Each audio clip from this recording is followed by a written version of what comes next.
convite para que a gente falasse aqui de alguma coisa, né, relacionada ao Evangelho, claro, à luz, à doutrina espírita. A primeira coisa que me veio à mente foi falar sobre a parábola das 10 virgens, que, confesso para vocês, é uma parábola que eu não tinha me atentado muito para a sua beleza, até o momento em que recebi o convite para participar deste livro, chamado Parábolas de Jesus à luz da doutrina espírita. Então, cada um dos autores recebeu o convite para fazer uma análise de uma parábola. Alguns autores, eu acho que fizeram de 2 aqui, e foi muito bacana poder entrar em detalhes que até então não tinha conhecimento e não tinha parado para analisar e para aprofundar um pouco mais. Então, não sei se todos conhecem esse livro, ficou muito bom. Quem organizou foi o Rafael Papa, tem a participação do Haroldo, do Raul Teixeira, do Simão Pedro de Lima, do Andrei Moreira, o Arthur Valadares, e vários outros autores. Então, foi muito legal poder compreender com um pouco mais de profundidade essa parábola extremamente importante. E o primeiro ponto que eu queria destacar é que, apesar de tudo que a gente já estudou, né, a respeito do Evangelho, com a luz, né, que Kardec nos ofereceu já em 1857, ainda há uma certa dúvida se caberia aos espíritas fazer esse tipo de estudo ou não. Né, se caberia aos espíritas, pode parecer uma coisa assim, mas não é possível, né? É possível. Hoje em dia, a gente pode encontrar de tudo e eu já vi debates bastante acalorados, né, se seria função do espírita e do espiritismo interpretar textos, né, do Evangelho, da Bíblia, enfim. Eu costumo dizer que o espiritismo é tão espetacular que a gente pode interpretar qualquer coisa, de certa forma, à luz do espiritismo. Você pode pegar uma música, por exemplo, e falar, deixa eu ver se tem um elemento aqui que me permita conciliar isso com a doutrina espírita. Então, você pode assistir um reality show, por exemplo, e tentar, claro, não vamos levar também para o outro extremo, mas por que não? De analisar algum momento, sei lá, das relações humanas em que a gente observa as chagas morais colocadas por Allan Kardec, como o orgulho e o egoísmo presentes no reality show, por exemplo. A gente pode ver uma partida de futebol com um olhar um pouco diferente. Puxa vida, né? Olha como é que o interesse pessoal fez com que o jogador fingisse, simulasse um pênalti, simulasse uma falta, cavasse um cartão para o adversário. Estou trazendo isso aqui não para a gente ficar fanático e toda hora falando espiritismo, tem espírito, porque senão daqui a pouco a janela fecha, a porta bate, foi espírito. Não. Às vezes pode ter sido uma corrente de ar, né, que o vento entrou ali, bateu a porta e não tem nada a ver com espírito. Mas eu faço essa breve introdução porque se a gente pode analisar muitas coisas sob a luz da doutrina espírita, por que não os textos do Evangelho? Quando Kardec coloca na questão 625 que Jesus é o tipo mais perfeito que Deus ofereceu ao homem para lhe servir de guia e modelo. Poxa! Então, será que não valeria a pena estudar aquilo que foi falado por esse tipo mais perfeito? Ou aquilo que falaram dele? Ou que registraram dos seus atos, da sua fala? Enfim, de tudo que envolve a vida de Jesus? E aí a gente, pela lógica, fala, sim, né, deve estudar. Mas é bom trazer aqui que Kardec, ele vai escrever, então, vai organizar e escrever muita coisa dele mesmo, além das coisas dos espíritos, o Evangelho segundo o Espiritismo. Mas muita gente fala, mas Kardec fez isso para agradar ali uma ala mais religiosa e tal. Só que lá no livro A Gênese, a última obra deixada por Allan Kardec, ele vai dizer logo no caráter da revelação espírita, no capítulo 1, item 41, ou seja, lá no final da codificação, né, no início da obra que finaliza a codificação, ele vai dizer que o espiritismo bem longe de negar ou de destruir o evangelho, vem, ao contrário, confirmar, explicar, desenvolver. Olha, confirmar, explicar, desenvolver. Pelas novas leis da natureza que revela. Ele não cria leis da natureza, ele só revela. Ou seja, retira o véu que nos impedia de enxergar essas leis com mais clareza. Tudo o que o Cristo disse e fez, ou seja, vai confirmar, explicar e desenvolver tudo o que o Cristo disse e fez. E ele vai continuar falando aqui, traz a luz sobre os pontos obscuros dos seus ensinamentos, né? Vou ficar por aqui mesmo. Ele vai concluir dizendo que, com o Espiritismo, Cristo nos parece maior. Não é mais simplesmente um filósofo, é um Messias divino. Poxa, então precisamos estudar. Já que Allan Kardec não só dedicou uma obra para fazer análises de trechos do Evangelho, mas reforçou esse compromisso nosso na última obra. E aí a gente tem que entender que esse esforço feito aqui por diversos autores e organizado pelo Rafael Papa não foi o primeiro. O próprio Kardec, em relação às parábolas, ele próprio já vai interpretar várias delas no Evangelho segundo o Espiritismo. Kardec também, ao longo da Gênese, ele vai trazer ali várias explicações a respeito de passagens até então não compreendidas. Vai falar dos milagres e das predições, por exemplo. E aí a gente pega assim, mas então teria alguma contribuição a mais? Como, por exemplo, Caibar Schutter escreveu um livro maravilhoso, escrito Parábolas e Ensinos de Jesus. E Caibar precisa ser mais valorizado pelo nosso movimento espírita. É alguém que viveu ali no final do século XIX, início do século XX, num momento de muita dificuldade e teve uma atuação brilhante. Então a gente pode observar assim, que não existe uma única interpretação correta.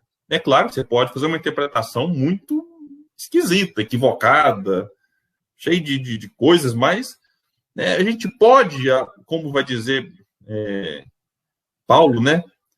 A gente reter o que é bom. É tudo, reter o que é bom. Então, o que a gente vai trazer aqui hoje sobre a parábola das 10 virgens não é a interpretação correta. É uma possibilidade de olhar para a parábola tentando extrair dela aquilo que inicialmente me chamou a atenção. E é claro que eu fui fazer pesquisas e fui, por minha vez, influenciado por outros pensadores, outros pesquisadores, estudiosos. E esse é o convite que eu faço para todos vocês, para que a gente possa ler, refletir, interpretar, mas de uma maneira que ela vá nos possibilitar uma vivência, uma mudança prática. Porque senão a gente não vai estar simplesmente cumprindo o real objetivo do estudo, que é mexer com a gente. É claro que a gente acaba retendo muito pouco daquilo que a gente lê, daquilo que a gente ouve. Por exemplo, essa palestra, eu faço ela aqui agora, e se a gente for perguntar daqui um mês, o que é que você lembra da palestra? Talvez a gente já não vai lembrar de mais nada, talvez lembre de um detalhe ou outro. Daqui um ano, mas é assim, é no esforço, entrando em contato muitas e muitas vezes, que a gente vai refletindo, vai amadurecendo. E a parte de memorizar ou não, ela acaba sendo secundária, de secundária importância, desde que a gente compreenda, né, o que aquela parábola, o que aquela mensagem queria nos trazer na sua essência. E é isso que a gente vai tentar trazer aqui hoje, retirar a essência dessa parábola, que vai dizer assim, falar em Mateus, no capítulo 25, vai abrir o capítulo 25. Só lembrando que o capítulo 24, a gente tem o sermão profético. Mateus 24, eu vou pegar aqui até no Novo Testamento que eu tenho, a gente tem, dentro do capítulo 24, o sermão profético, que vai ter ali as grandes tribulações. Nós teríamos depois a parábola da figueira, ainda no capítulo 24, tempo de vigilância, no 24 ainda, parábola do servo vigilante, e depois, no capítulo 25, parábola das 10 virgens, depois a dos talentos, e, fecha o capítulo 25 falando do último julgamento. Então a gente pode dizer que o sermão profético, de certa forma, ele abarca os capítulos 24 e 25 do Evangelho de Mateus. Sermão profético que, para muitos, Jesus está falando do fim do mundo. O mundo vai acabar, é o sermão profético e tal. Para os espíritas, é o fim de um tempo. Muitos falam fim do mundo ou fim dos tempos. Para nós espíritas, o sermão profético fala do fim de um tempo, que dará início a outro. E aí, então, é importante dizer isso no começo, até para a gente, ao fazer a leitura, a gente já compreender o que Jesus mais ou menos queria dizer e por que isso está colocado aqui dentro desse sermão profético, né? Que vai dizer, então, capítulo 25 de Mateus. Então, o reino dos céus será semelhante a 10 virgens.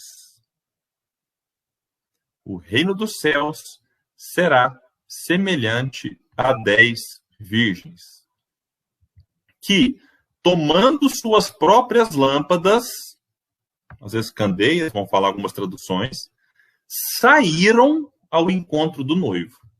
Isso aqui é bom a gente destacar logo no começo, porque Jesus, ele adorava pegar algo do cotidiano das pessoas.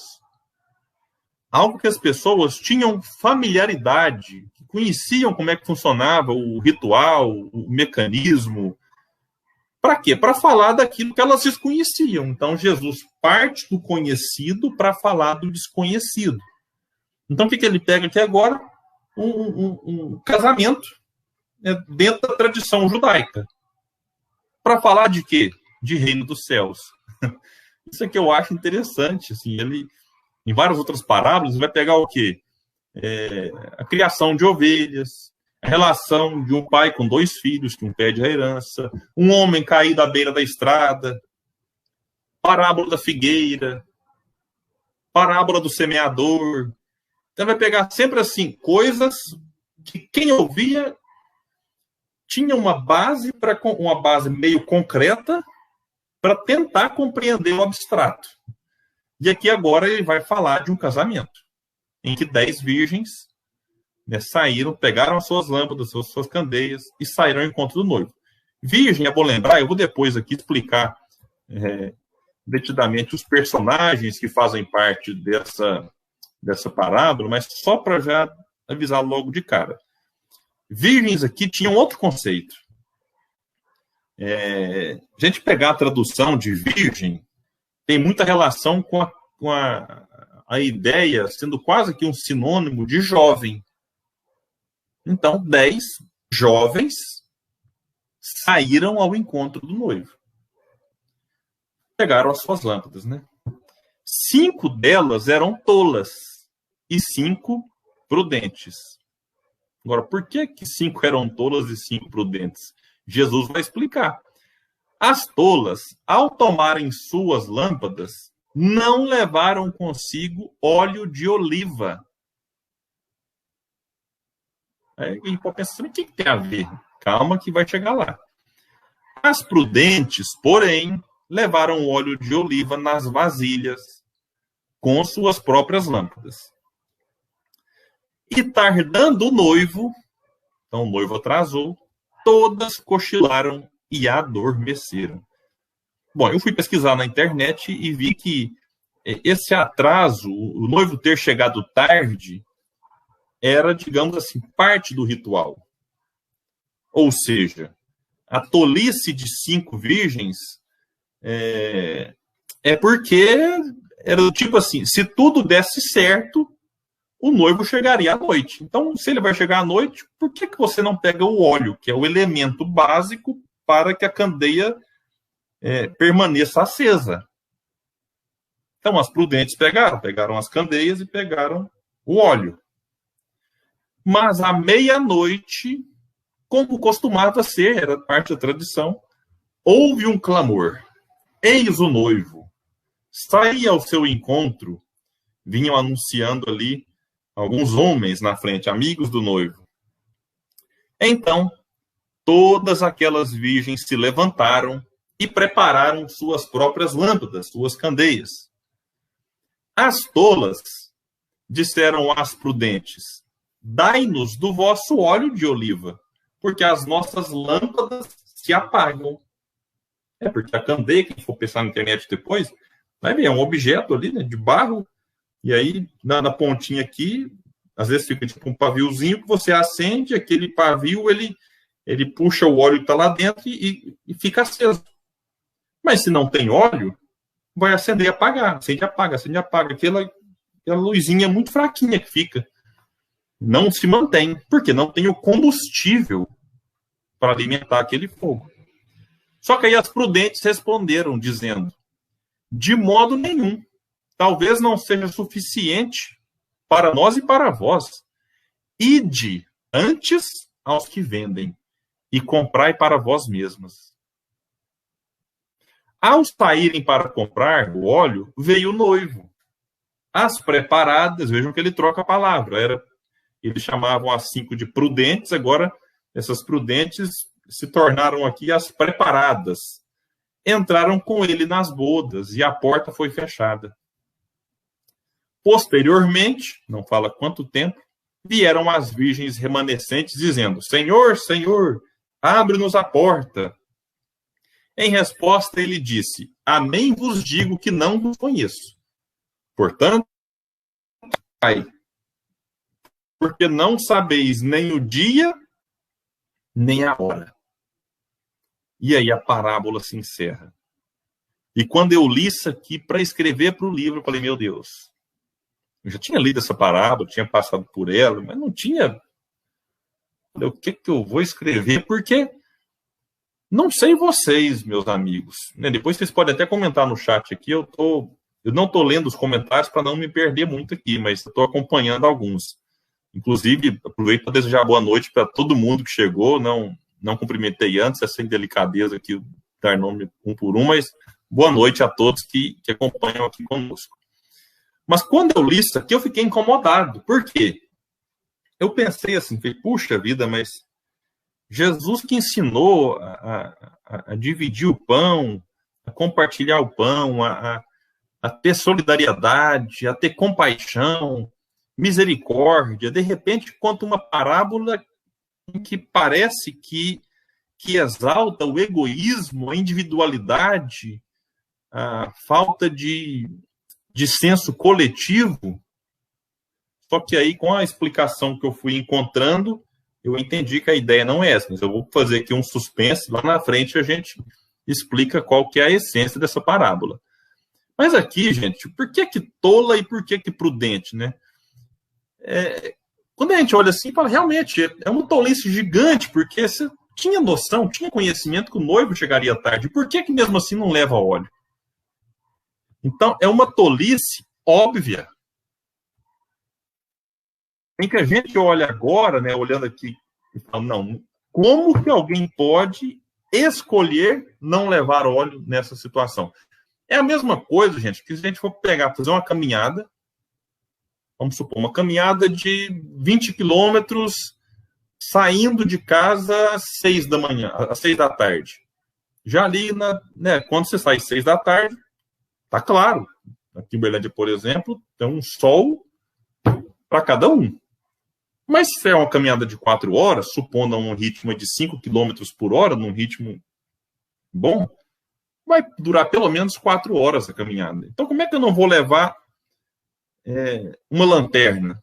Ou, de que adianta, pior, levar a lanterna, que é um peso extra para ser carregado, sem pilha? Ou um celular, não, mas eu vou usar a lanterna do celular. De que adianta sair nesse horário e levar um celular sem bateria? Então não faz sentido. Só que a gente agora tem que olhar para essa parábola e tentar extrair dela coisas para a nossa vida. Porque essas virgens, elas falam de nós. Nós somos simbolicamente representados na parábola pelas virgens. E em muitos momentos, nós nos comportamos como as virgens tolas. A nossa vida, gente, ela é feita de escolha o tempo todo. toda hora nós escolhemos algo. Por exemplo, eu escolhi fazer a palestra, vocês escolheram assistir. Daqui a pouco eu vou acabar essa palestra, eu vou escolher jantar. Eu janto todo dia à noite, então eu vou escolher isso. E aí eu vou escolher a hora que eu vou dormir.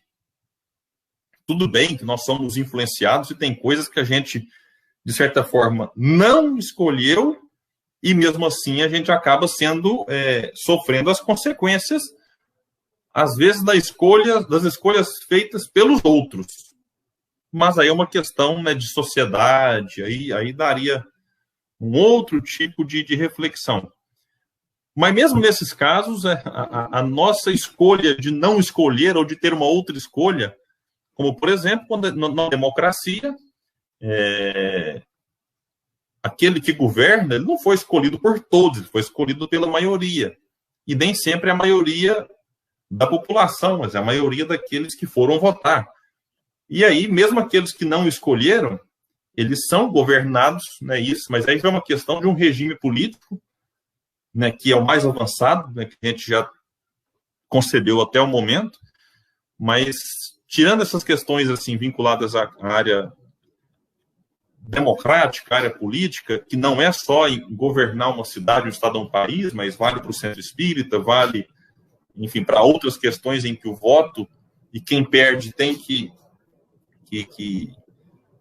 entender e compreender, mas nem por isso a gente perde o direito de mesmo sendo, vamos dizer assim, derrotados, fazer escolhas e, inclusive, exigir direitos e tudo mais, faz parte, né, do processo democrático, mas esse não é o nosso foco hoje.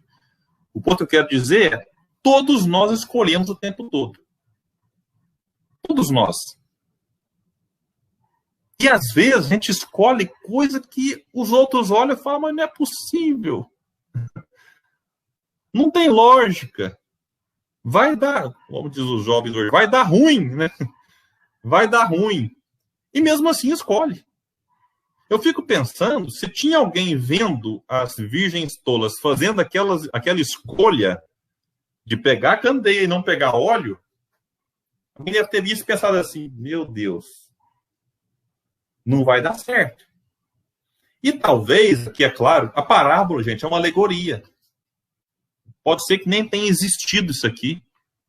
Jesus, às vezes, cria uma história para passar uma lição, um fundo moral muito forte. Mas supondo que alguém via, pode ser que alguém até tentou orientar. Falou, olha, leva o óleo, porque vai escurecer. E, possivelmente, as virgens tolas teriam dito, não, que é isso, vai dar certo. A gente vive assim, o mundo religioso, às vezes, ele tem as suas vantagens, tem as suas belezas, mas ele nos provoca algumas reflexões. Que é a fé cega, né? A fé cega é um dos grandes problemas que nós ainda temos dentro do meio religioso. Essa fé cega, ela faz mal para o indivíduo, faz mal para a sociedade e acaba afastando aqueles que tentam desenvolver uma fé mais raciocinada e que eventualmente não conhecem o espiritismo. Mas, igual esses dias eu vi uma imagem na internet, assim, o Titanic está afundando, e tem gente que, ao invés de tentar fazer escolhas mais corretas, de tentar pegar um salva-vidas e tal, não, fica lá, não, vamos confiar que vai dar certo, né? Vai dar certo, não sei o quê. Então, talvez as virgens tolas estavam nessa aqui, né? Vai dar certo, vamos ter fé, Deus está no controle, Jesus está no leme e tal, e não fizeram a sua parte. Tem uma mensagem de Emmanuel muito bonita no livro de respostas, em que ele vai falar assim, Deus está no leme, mas age, nos convida, age e confia. Então não é assim, hashtag Deus está no comando. E não vou fazer nada nessa pandemia porque Deus está no comando e eu sei que ele quer de nós. Não, a gente tem que agir. O que faltou para as virgens tolas foi atitude óbvia, atitude lógica. Como muitas vezes falta para a gente. No ano, talvez no dia, talvez na mesma hora, mais de uma vez. Enquanto as virgens prudentes, o próprio nome fala, foram prudentes. Mas a gente, para não ficar muito pessimista em relação a nós mesmos, nós também agimos muitas vezes com prudência. Por isso que eu falo que essas virgens aqui, elas falam de nós. Elas nos representam dos momentos em que nós tomamos atitudes sensatas, coerentes, lógicas, racionais. Então esse aqui é o ponto, a gente tentar, que hora que eu sou tolo, que hora que eu sou prudente nas minhas escolhas. E aí cada um faz a reflexão e tenta escolher o melhor possível, né? Então as virgens aqui, elas nos representam, o noivo simbolicamente é Jesus. Os amigos do noivo, aqueles que vieram avisando na frente a sua chegada, nós poderíamos dizer, simbolicamente, que são os profetas que vieram anunciando a chegada do Messias. A noiva, que é um sujeito oculto aqui nessa parábola, não se falou de noiva, porque o noivo vai casar não é com as 10 virgens, as 10 virgens só faz a recepção. Recebe o noivo, e depois entra para a festa.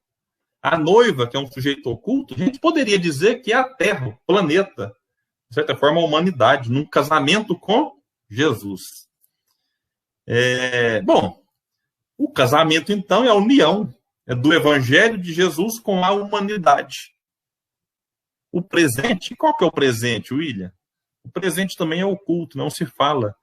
Mas o presente, normalmente, na tradição judaica, e depois isso foi até acolhido pelos cristãos, quem dava o presente, chamado dote, às vezes, era o pai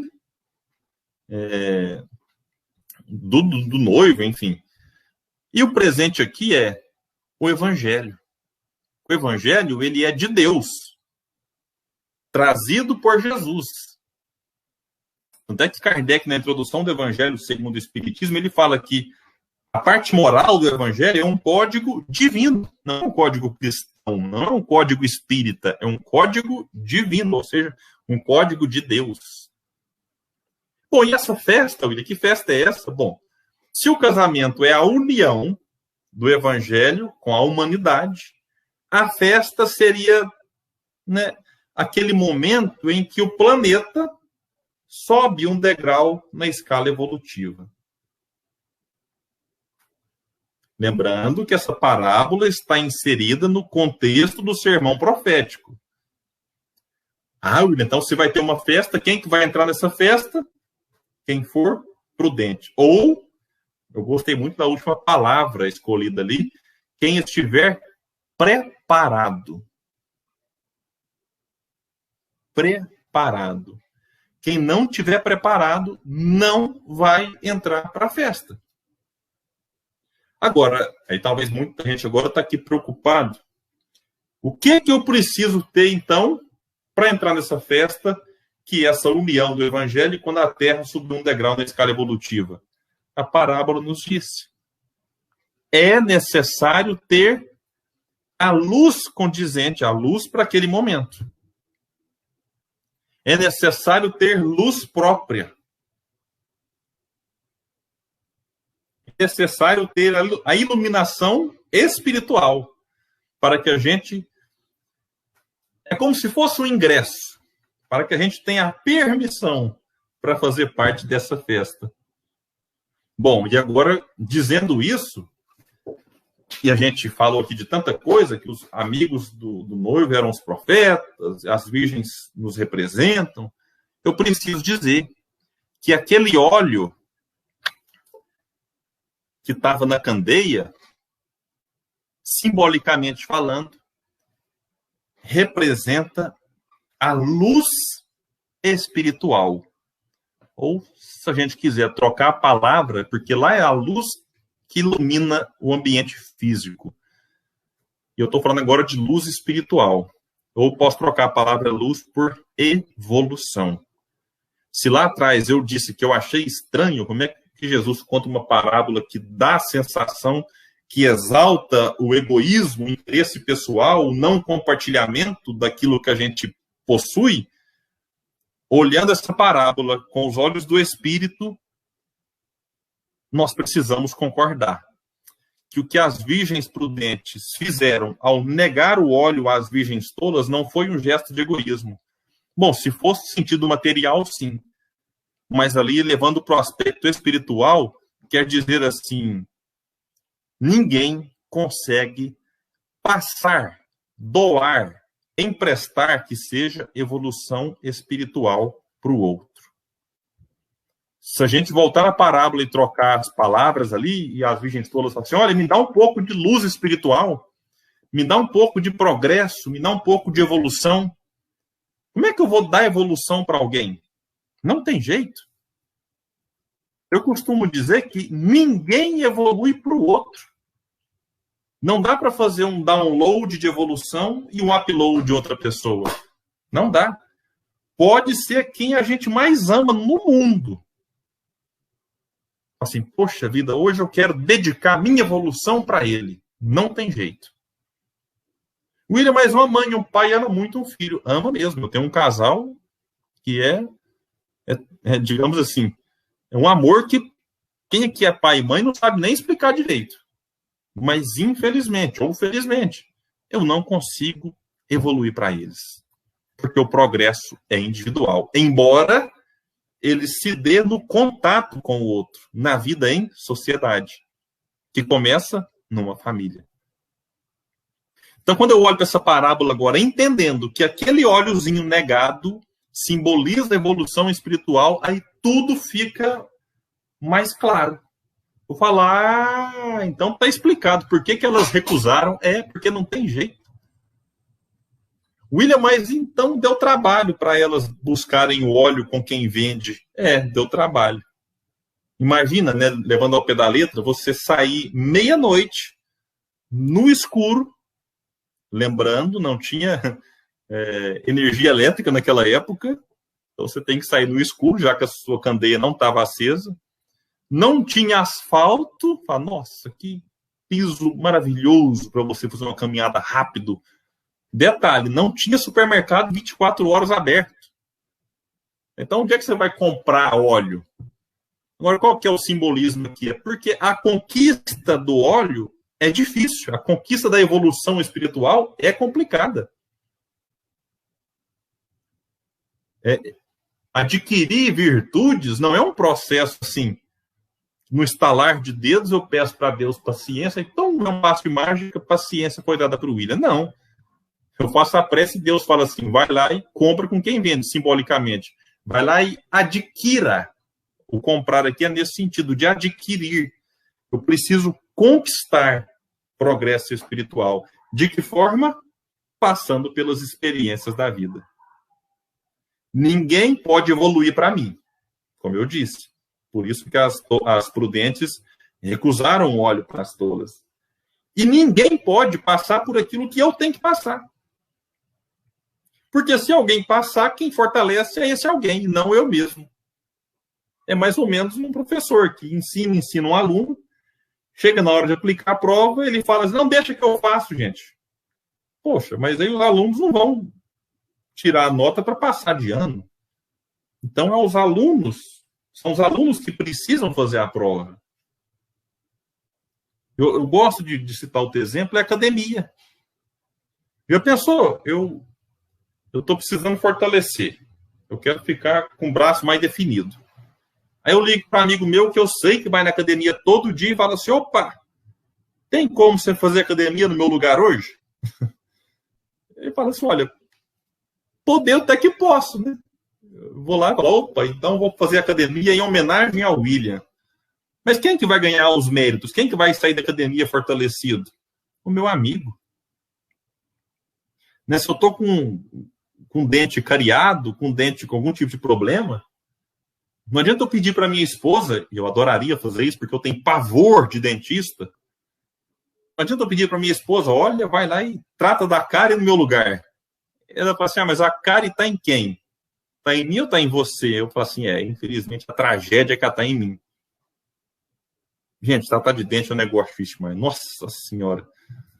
Meu Deus, deve ser trauma de encarnação, porque eu tenho pavor de tratar da anestesia, de sair com a boca torta e, nossa, como a gente gosta de falar aqui em Minas, é um trem ruim demais, né? Então, o trem, vocês, né, precisam entender que tudo que a gente não sabe explicar direito, a gente fala trem. Então, ele tem significados múltiplos para nós aqui mineiros, né?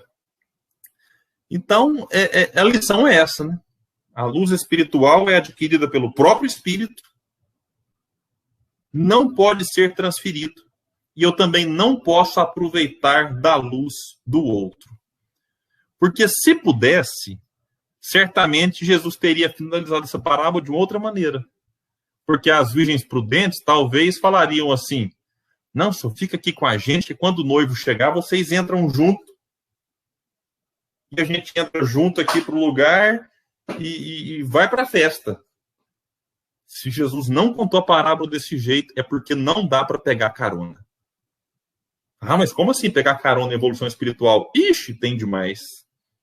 Eu estou aqui em Uberlândia, minha cidade vizinha Uberaba. Estamos aqui a 100 quilômetros, 1 hora. E o que tem de gente que conviveu com o Chico e pensa que só porque conviveu com o Chico já está garantido no nosso lar e onde Jesus está, é um negócio inacreditável. É um tal de, nossa, eu fui amigo do Chico. Você fala, oh, que maravilha, que bom, você quer ouvir casa, mas você sente que a pessoa conta aquilo como se aquilo fosse um troféu. E eu acredito que deve ser interessantíssimo ser amigo do Chico. Eu não fui, e confesso que tem hora que dá uma certa invejazinha. Mas não é só o fato de ser amigo do Chico que garante progresso. A luz do Chico é a luz do Chico. Ah, mas eu sigo o Instagram do palestrante, o YouTube, o Facebook, eu estou por dentro. Tudo que é palestra que ele faz, eu assisto. Eu já li todos os livros de Allan Kardec. Tudo bem, mas a luz de Kardec é de Kardec. A luz de Leon Denis é de Leon Denis.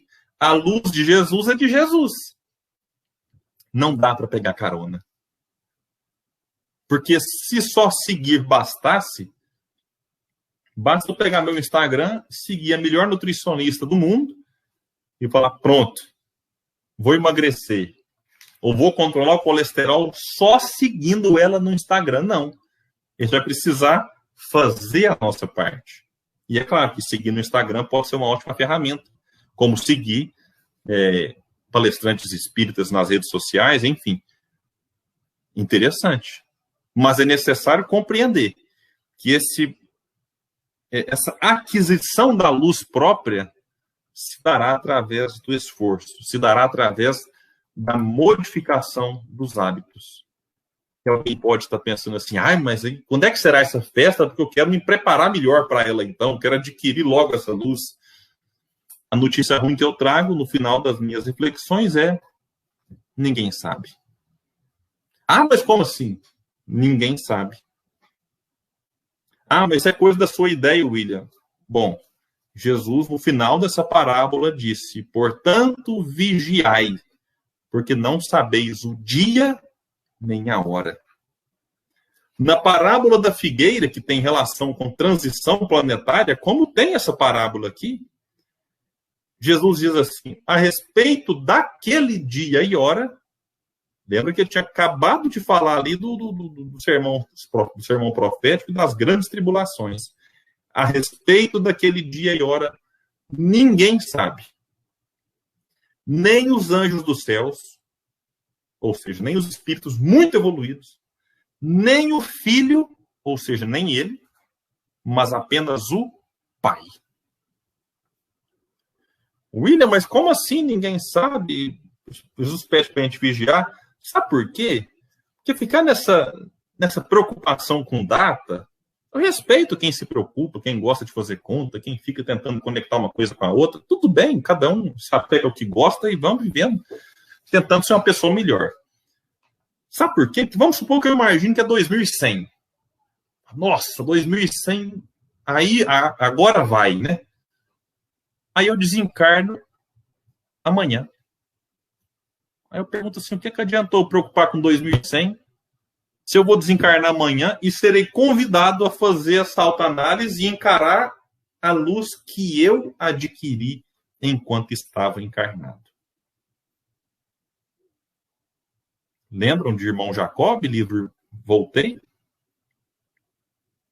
Bom, e eu preciso lembrar ainda mais, porque eu chamo William Jacob, então Sempre a gente relaciona uma coisa com a outra aí. Então,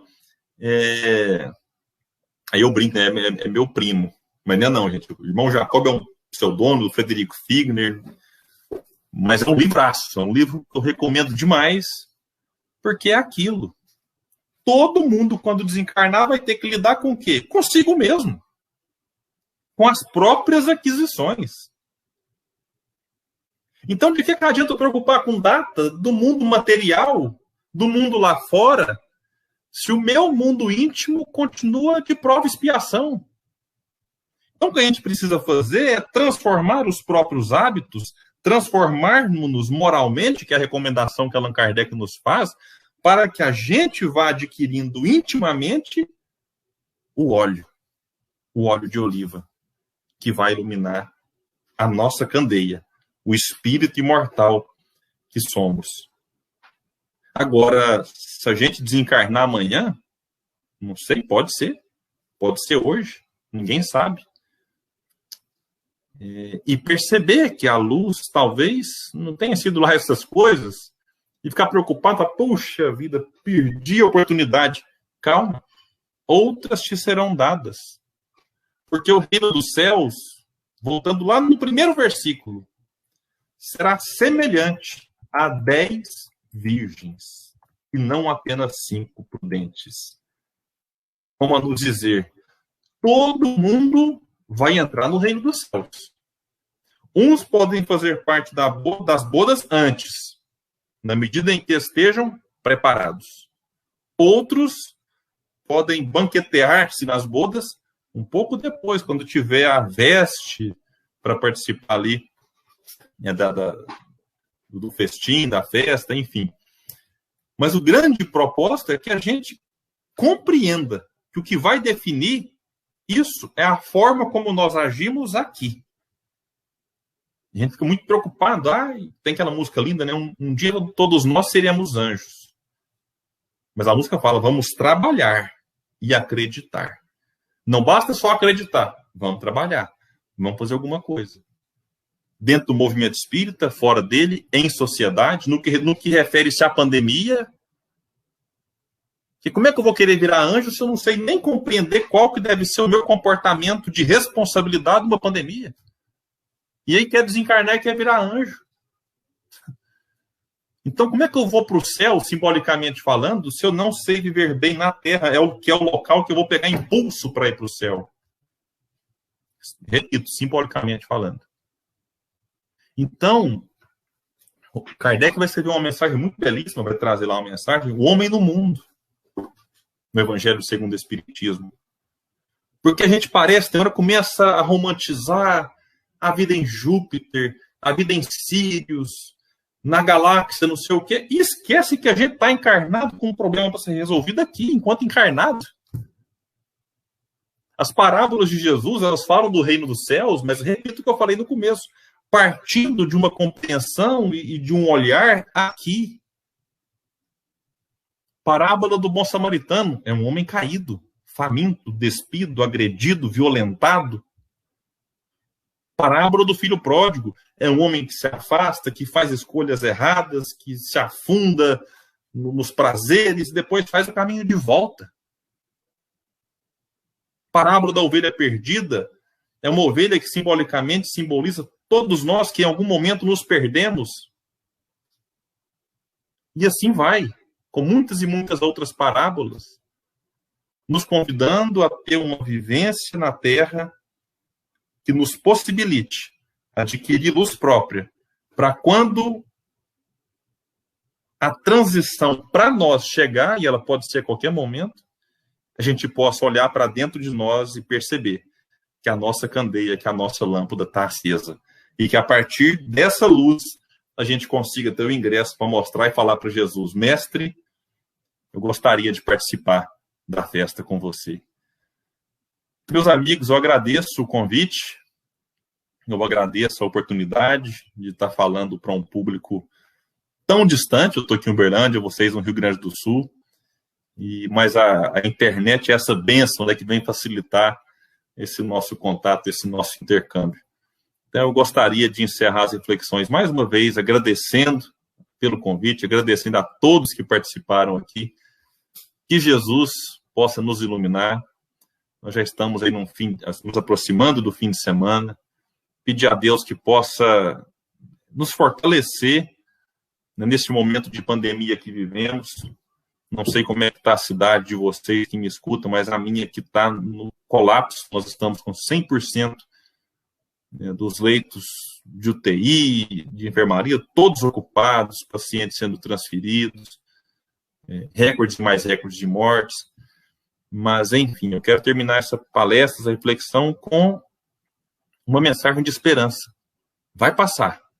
Vai passar, e cada um de nós possa fazer algo para que isso passe mais rápido, para que isso passe com menos dores, com menos dificuldades, que lá na frente, quando a gente olhar para trás e pensar, puxa, fiz o possível, fiz a minha parte, dei a minha contribuição, e essa contribuição vai ser melhor na medida em que nós estivermos mais conectados com o alto, mais conectados com os nossos deveres, com os nossos compromissos, e compreendendo sempre, né, a bênção e a beleza do Evangelho, para que a gente consiga atravessar esse momento.